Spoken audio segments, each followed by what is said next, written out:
ঋতু হচ্ছে বাংলাদেশের মেসি, আমি এতটুকু বলতে পারবো। হামজা অনেক ভালো footballer, no doubt about it, এবং হামজাও আমাদের দেশের জন্য গর্বের। আমার বিশ্বাস হামজাও ভালো করবে, এবং সামনে যে এশিয়া কাপ কোয়ালিফাইং রাউন্ডের ছেলেদের যে ম্যাচগুলো আছে হংকং এবং ইন্ডিয়ার সাথে, আমার বিশ্বাস সেখানেও হামজা ভালো করবে, খেলবে, এবং ছেলেরাও এগিয়ে যাবে, এটাই বিশ্বাস। ছেলে মেয়ে বোধ আমাদের, কম্পেয়ার করার কিছু নেই, কিন্তু ঋতু আমাদের মেসি, এটা বলার অপেক্ষা নাই। আপনারা দেখবেন ও যেভাবে টার্ন করছে, মেসি মেসি ছাড়া আর কিছু না, মেসি ঠিক এইভাবেই করে। আমি এখনো পর্যন্ত আমার মেয়েদের কাছে আমার কথা মানি, ওদের কাছে একটা কনস্টিটিউশন। আমি প্রত্যেকটা ম্যাচের আগে ওদেরকে ওত পড়াই, এবং ম্যাচের পরে ওদের সাথে কথা বলি, এবং ম্যাচের আগে আমি যে ওতগুলো পড়াই ওদেরকে, আমি যা যা বলি ওরা ঠিক সেই জিনিসগুলো কিন্তু মাঠে ইমপ্লিমেন্ট করার চেষ্টা করে। এর থেকেই বোঝা যায় যে ওদের ডিসিপ্লিন কতটুকু আছে, ওদের ডেডিকেশন কতটুকু আছে। মিয়ানমার ম্যাচের আগে আমি যখন ওত পড়িয়েছিলাম, আমি ওদেরকে একটা কথা বলেছিলাম যে তোমরা 20 মিনিটসে অবশ্যই ইনশাল্লাহ গোল করবে, এবং সেটার জন্যই তোমরা মাঠে নামবে। 20 মিনিটসে যখন তোমরা গোল করবে তখন তোমরা লিড নিয়ে নিলে ওরা স্বাভাবিক কারণে মোরালি উইক হবে। যদি ওরা অনেক বেশি স্ট্রং টিম, ওদেরকে মোরালি উইক করার জন্য তোমাদেরকে এটা করতে হবে। তো ঋতুপর্ণা কিন্তু 17 মিনিটে গোল করেছে, তারা সেটা রেখেছে, এবং প্রতিটা জিনিস যা যা যেখানে বলেছি, রূপনাকে যা যা বলেছি রূপনা গোলপোস্টে তাই করেছে, এবং প্রত্যেকটা প্লেয়ার যার যে অবস্থান থেকে যা যা বলা হয়েছিল সব কিছু করেছে। ধন্যবাদ আবারও পিটার বাটলারকে। পিটার বাটলার অনেক ভালো কোচ, আপনাদেরকে আগেও বলেছি, এবং সে জানে ডাগআউটে থেকে কীভাবে টিমকে এগিয়ে নিতে হবে, সে সেই কাজটাই করেছে। তার সাথে আমার সেভারেল টাইম কথা হয়েছে, এবং আগামী দিনগুলোতেও আমরা সেভাবে এগিয়ে যাব। 2026-এ এটার আপনারা জানেন যে যেহেতু তুর্কমেনিস্তান এবং বাহরাইন 2-2 ড্র করেছে, যে কারণে আমরা অ্যাডভান্স কোয়ালিফাই করে গেছি। আমরা তুর্কমেনিস্তানের ম্যাচ খেলার আগেই আমরা কোয়ালিফাই করেছি। এএফসি ওয়েবসাইটে গেলে দেখতে পারবেন, এএফসি অলরেডি অ্যানাউন্স করে দিয়েছে। তো এটা আমাদের জন্য অনেক বেশি সম্মানের। শুধু বাংলাদেশ না, শুধু আপনারাই না, গোটা এশিয়া থেকে আমার কাছে মেসেজ এসেছে, কারণ আমি তো এফসি এসকো মেম্বার, আমি ফিফা কাউন্সিল মেম্বার ছিলাম, ওয়ার্ল্ড ওয়াইড সবার সাথে আমার কানেকশন আছে। এই রেজাল্টের জন্য সবাই আমাকে অ্যাডভান্স কনগ্রাচুলেট করেছেন, এবং বলছে যে এটা আমাদের হার্ড ওয়ার্কের জন্যই এটা আমরা সম্ভব হয়েছে। অন্য গ্রুপগুলোর কিন্তু রেজাল্ট এখনও আসেনি, ঠিক আছে, শুধুমাত্র আমাদেরটাই এসেছে। সেই দিক থেকেও আমরা এগিয়ে আসি। এখানে মেয়েদের 2026-এর মে মাসে অস্ট্রেলিয়াতে খেলা হবে, তো সেখানে আমাদের অনেক স্কোপ আছে।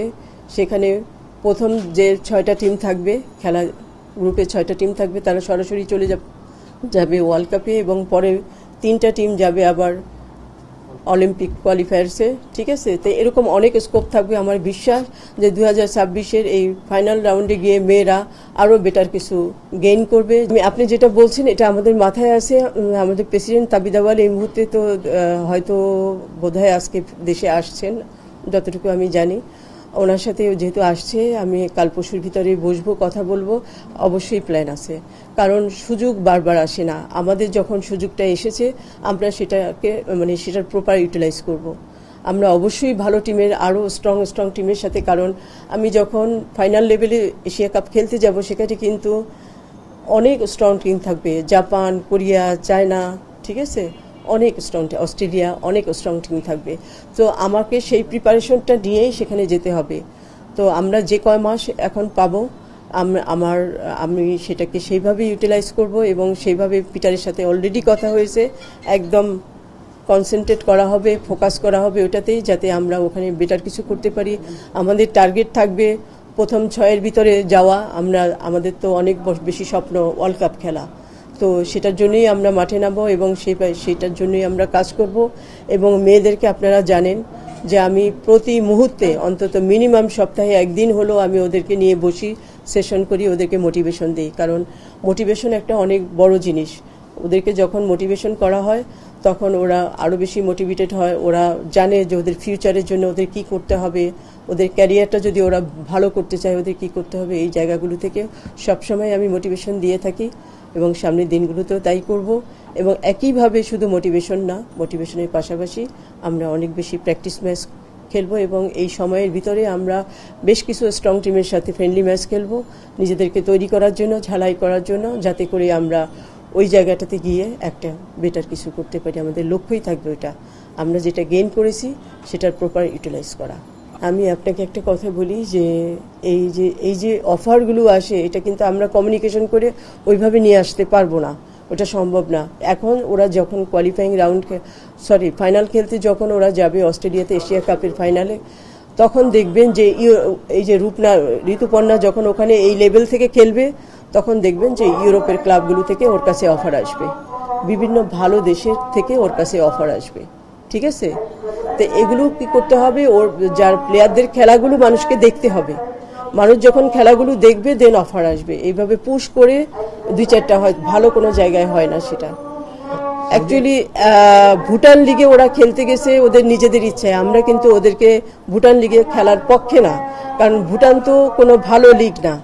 এখন ওরা যেতে চাচ্ছে, আমরা চিন্তা করলাম ঠিক আছে ওদের মেন্টাল রিফ্রেশমেন্ট হবে, তো যাক খেলে আসুক, সেটাই।